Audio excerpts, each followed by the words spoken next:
Okay, hello everyone. I will be reading my essay for you, and I'm gonna display it on the screen here. Ooh, well, sorry. Let me get this open.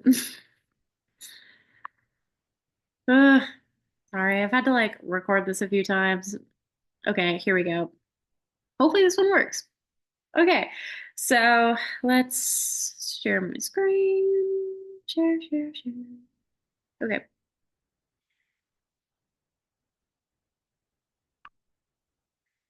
Okay.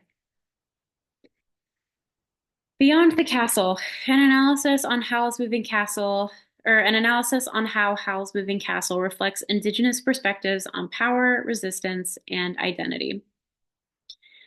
Hayao Miyazaki's Howl's Moving Castle is a visually stunning Studio Ghibli film that took the world by storm. In the film, Miyazaki crafts a world where the supernatural exists seemingly alongside the mundane, offering a lens through which the film critiques war, colonialism, and the struggle for autonomy. Through its fantastical elements, Miyazaki explores themes of resistance, identity, and transformation, drawing parallels between the personal journeys of Hal and Sophie and the broader fight of Indigenous peoples to preserve their culture and reclaim their sense of self. Hal's defiance of the kingdom, his evolving identity, and the shifting nature of his castle serve as metaphors for decolonization, while Sophie's growth emphasizes the empowerment of Indigenous women in resisting oppression and reclaiming their sense of self. Howl's Moving Castle takes place in the fictional kingdom of Ingary that's at war with its neighboring kingdom. The story follows a young woman named Sophie who has an uneventful life at her late father's hat shop, but all that changes when she befriends a mysterious and charming man. She later discovers that he is the heartless wizard Howl, who lives in the magical castle in the wastes, a vast wasteland away from the city in the land of Ingary, where no one dares to venture of their own free will. After hearing of this encounter between Howl and Sophie, the Witch of the Wastes takes issue with this budding relationship and casts the spell on young Sophie, turning her into a 90-year-old woman. Sophie's only chance at breaking this curse lies in the ever-moving castle in the wastes, Howl's moving castle. Sophie must handle the Heartless with Howl, work and strike a deal with the fire demon Calcifer, and meet the witch who cursed her head on. During this journey, Sophie learns what it means to accept true inner beauty, and Hal learns to stop running from his fears and become his most true and authentic self. Miyazaki's films often depict war as a tragic and destructive force, using both poignant drama and humor to criticize its impact. His works, such as The Boy and the Heron, Princess Mononoke, and Howl's Moving Castle, consistently explore anti-war themes. Miyazaki, born in 1941 in Japan, grew up in the shadow of World War II, an experience that profoundly shaped both his worldview and his filmmaking. His hometown of Utsunomiya was bombed during the war, and the widespread devastation he witnessed across Japan and the world left an indelible mark on him. This trauma is reflected in his art, where war is often portrayed not as a heroic struggle, but as a senseless tragedy with far reaching consequences. Known for his advocacy of pacifism, feminism, and environmentalism, Miyazaki draws inspiration from the world around him, weaving these ideals into his films. In 2003, as the Iraq War was beginning, Miyazaki realized Howl's Moving Castle, or released Howl's Moving Castle, a film that directly critiques the violence and destruction of war.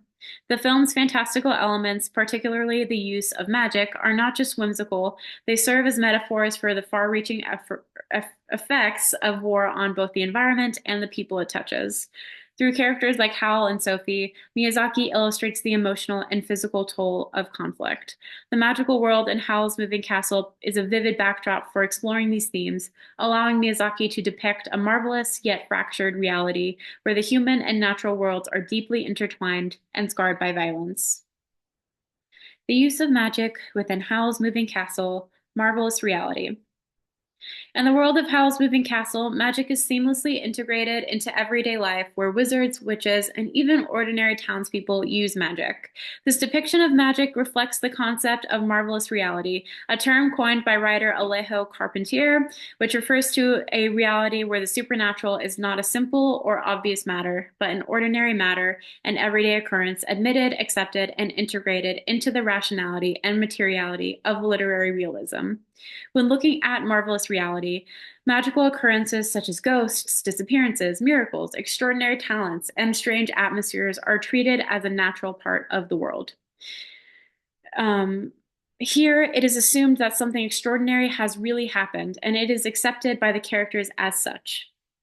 In the film, the presence of magic is not just a fantastical backdrop, but a defining characteristic of the world. From the opening scenes of Howl's castle walking through the wastes to Howl and Sophie flying over the town square, the film invites audiences into a reality where such magic is not questioned by the characters around them. The townspeople continue with their daily routines, seemingly unfazed by the extraordinary sight of people floating above the town. Similarly, Sophie's reaction when she meets Calcifer, a fire demon living in Howl's hearth, is one of casual acceptance. Rather than questioning the reality of talking with a sentient ball of fire, she immediately interacts with him as though conversing with any other living being. Even when Sophie is cursed by the Witch of the Waste, her brief panic soon fades as she treats the curse itself as just another part of her journey, like getting a flat tire or a bad haircut. Miyazaki's portrayal of magical events as part of daily life exemplifies the key idea of marvelous realism. The supernatural is neither extraordinary nor separate from ordinary existence. Marvelous reality and the critique of power dynamics. In addition to crafting a fantastical world for audiences of all ages, Miyazaki uses the genre of magical realism to subtly critique real-world power dynamics and the consequences of war and violence. In Howl's Moving Castle, the devastation of war is depicted not through grand heroic narratives, but through the eyes of the townspeople who witness the destruction of their world. The bombing raids, shown in vivid and harrowing detail, highlight the fear and trauma of those caught up in the war's grip. However, by framing these events within a marvelous reality, Miyazaki transforms the magical elements into potent symbols for human agency, resistance, and survival. Through Howl's character, who chooses to fight against the violence around him, the film explores how individuals have the power to resist oppressive forces, even when those forces seem insurmountable. Furthermore, this metaphor of resistance can be viewed as a parallel to the struggles of Indigenous peoples under colonialism. Just as Howl fights to preserve his humanity against the overwhelming force of war, Indigenous peoples or Indigenous communities have long resisted the forces of assimilation and cultural erasure, fighting to preserve their lands, identities, and traditions. In this way, Howl's Moving Castle can be read as a critique of colonial violence, where magic becomes a tool for both resistance and survival. As film critic Brooks notes, Miyazaki's films feature cute creatures fighting tooth and nail to preserve their communities, and bucolic landscapes under threat of destruction. This imagery can be connected to the cultural survivance of Indigenous peoples, whose stories of resistance are intertwined with their struggles to preserve their cultural identity and way of life. Decolonization. Decolonization and resistance in Howl's Moving Castle. Our survival, the survival of every one of us, man, woman, and child, as Indians, depends on it. Decolonization is the agenda, the whole agenda, and until it is accomplished, it is the only agenda that counts for American Indians. The theme of decolonization and cultural survivance, the ongoing act of survival and resistance against erasure, resonates deeply in Howl's Moving Castle. The fight for cultural survival is not just about resisting external violence, but about maintaining a sense of self and community in the face of forces that seek to destroy both.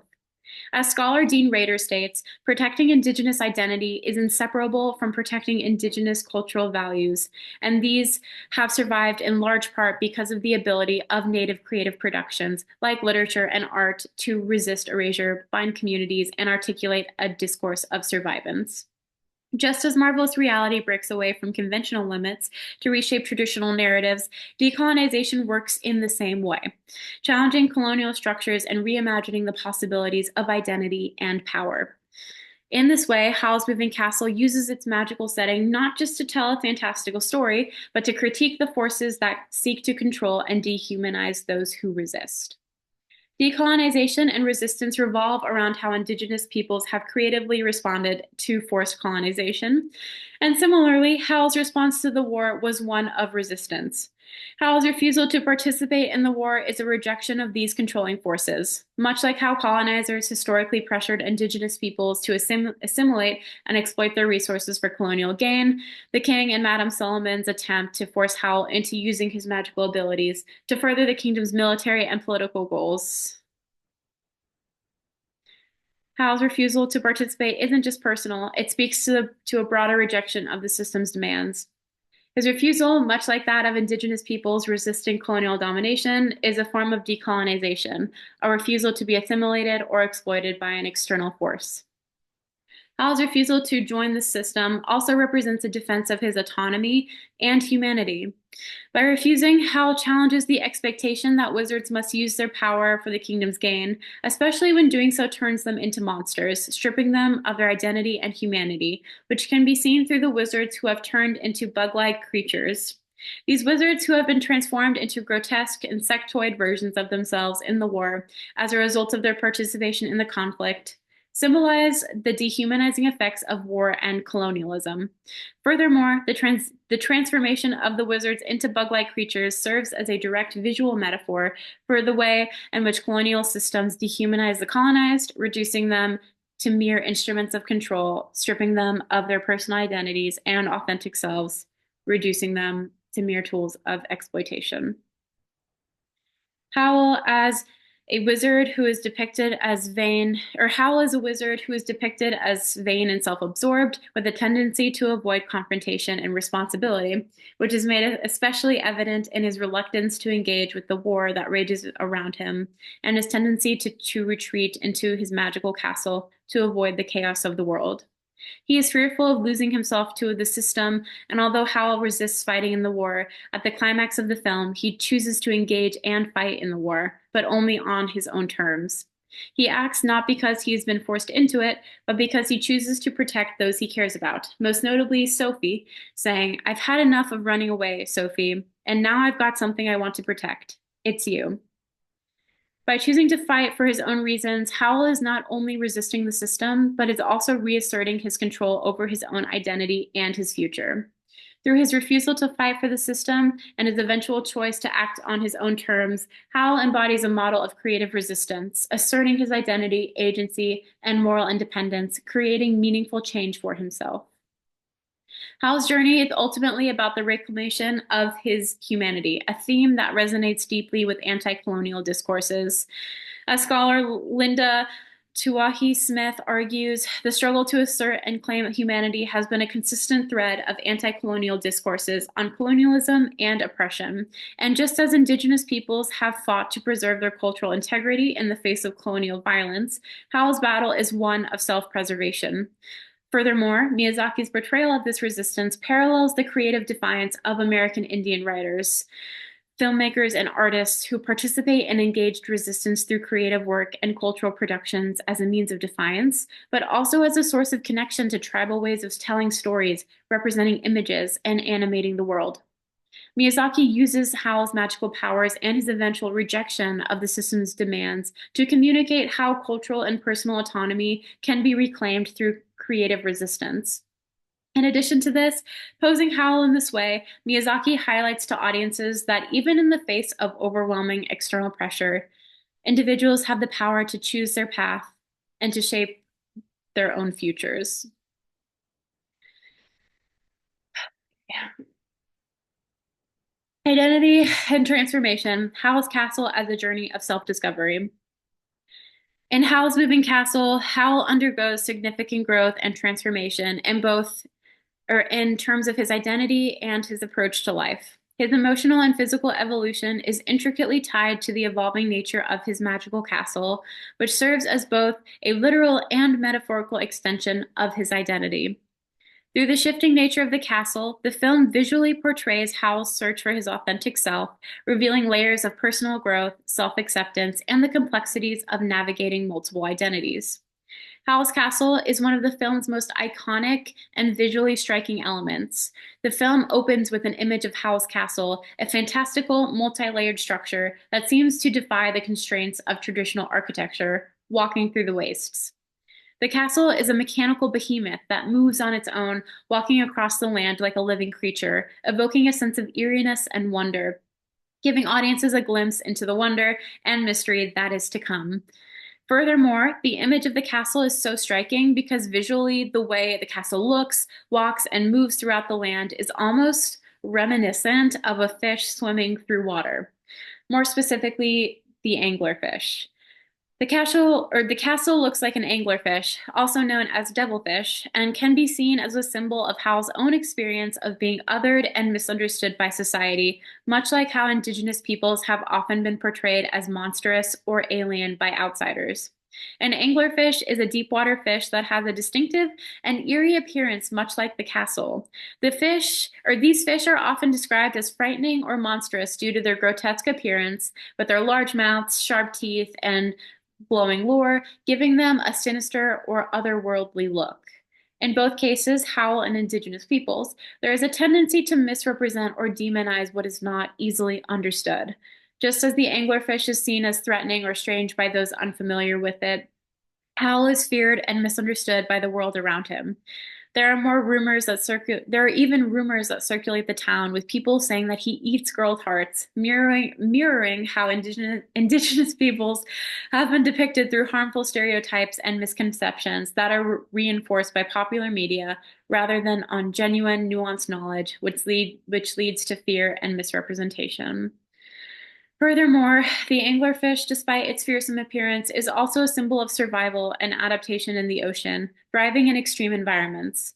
This parallels indigenous experiences as native cultures have always been highly adaptive, and they continue to evolve constantly, as well as Hal's experiences within the film adapting and adopting different personas, evolving himself, which can be seen through the changing doors within the castle. Just as the anglerfish navigates its dark, hostile environment of the ocean, Hal's ability to shift forms and adapt to various personas throughout the film speaks to his own survival and transformation. Through this symbolic use of the anglerfish as the castle's exterior, the filmmakers encourage the audience to reflect on the nature of identity, perception, and the ways in which marginalized groups are often demonized or misunderstood. The castle, as a dynamic and shifting entity, reflects Hal's own journey of self discovery and resilience in the face of external expectations.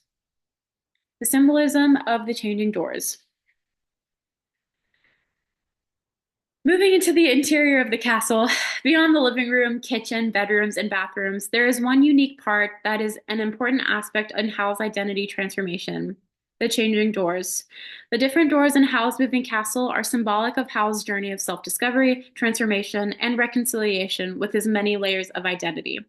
Furthermore, the symbol of the different doors in reflecting Howl's shifting identities parallels the experiences of Indigenous peoples in a number of ways. Like Howl, Indigenous peoples often navigate multiple layers of identity, shaped by both internal and external forces, and the doors can represent the struggle and journey of reconciling these identities within the context of colonialism, cultural erasure, and the reclamation of self. At the beginning of the film, each door opens to a different version of Hal's life, representing the personas he adopts in different spaces and situations. The Waste Door. The Waste Door leads to the desolate wastelands, a barren and war-torn landscape. This door symbolizes Hal's sense of alienation and emotional exile. The wasteland represents his internal feeling of displacement, mirroring the cultural desolation experienced by Indigenous peoples due to colonization. Just as colonization has ravaged lands and stripped away identities, Howl feels disconnected from society, using the wasteland as a place to retreat from the world that doesn't understand him. Sorry. Kingsbury, the Capitol Door. This door opens to the royal capital, where Howl adopts the alias of Wizard Pendragon, a powerful, enigmatic figure. Here, Howl's identity is shaped by the external pressures and expectations placed upon him. This door symbolizes Howl's attempt to conform to the roles imposed on him by society, paralleling the experience of Indigenous peoples who have been forced to adopt identities defined by colonial powers. Just as Howl hides behind the persona of Wizard Pendragon, Indigenous peoples have often been pressured to conform to the expectations of colonial society, masking their true selves in order to survive or gain acceptance. This persona reflects Howl's reluctance to engage to fully engage with his true self, hiding behind a facade of power and mystique. The Port Haven Door. The Port Haven Door leads to a quieter, more modest version of Howl's life, where he is known as Wizard Jenkins. This identity is characterized by hiding and blending in, representing Howl's retreat into a safer, more ordinary life. Similarly, Indigenous peoples have been forced to blend into mainstream society or adopt more acceptable versions of themselves in order to avoid discrimination or marginalization. The Port Haven Door reflects Howl's internal conflict between his desire for simplicity and his fear of fully confronting his true self. Howl's Portal Door. Howl's portal door represents his authentic self, where he sheds external labels. This is Howl's personal space that only he goes into, not allowing any other people to enter. This door parallels the journey of many Indigenous peoples towards self-determination and cultural reclamation, embracing their identity in a world that has historically sought to erase it. Just as Howl chooses who can enter into his space, many Indigenous communities have fought to safeguard their cultures, knowledge, and traditions against the impact of colonization. By the end of the film, the doors have changed, symbolizing the transformation that Howl goes through. The waste door to Howl's garden. The wasteland transforms into Howl's personal garden, representing his growth and healing. Where once there was desolation and an absence of identity, there is now vitality, creation, and self-acceptance. For Indigenous peoples, this door transformation can represent the reclamation of land, culture, and community. Just as Howl grows from a place of alienation into a space of renewal, many Indigenous communities are actively working to restore their cultural practices, language, and relationship with the land. The garden can be seen as a metaphor for cultural resilience and healing from the wounds of colonization and historical trauma. Market Chipping Door. This new door leading to the market town of Chipping becomes more reflective of Howl's connection to a simpler, grounded life. It's where he builds genuine relationships with Sophie and finds peace in the smaller, more meaningful aspects of life, like opening a flower shop, removing the need to hide behind various personas. Through this transformation, the efforts of Indigenous peoples to preserve and return to traditional ways of living that have been disrupted or forgotten can be seen. Howl's Portal to Howl's Heart. Howl's portal, which once symbolized a more abstract, idealized version of himself, becomes a reflection of his heart and soul. As Howl learns to embrace vulnerability and love, he steps into his true self without the walls of secrecy or self-deception. This is where he has reconciled with both his strengths and flaws, no longer defined by the war or his fears, but by his true capacity for connection and love. For Indigenous peoples, this can represent a deep and lasting connection to land, language, and culture, and acceptance and celebration of one's heritage that goes beyond colonial definitions.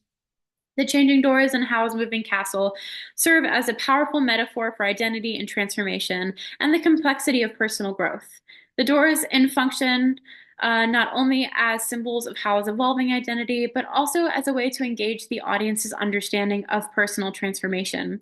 Each door opens a new world, drawing the viewer into Howl's shifting emotional landscape. By contrasting these worlds, such as the desolate wasteland and Howl's vibrant garden, the filmmakers evoke feelings of isolation, loss, and eventual renewal.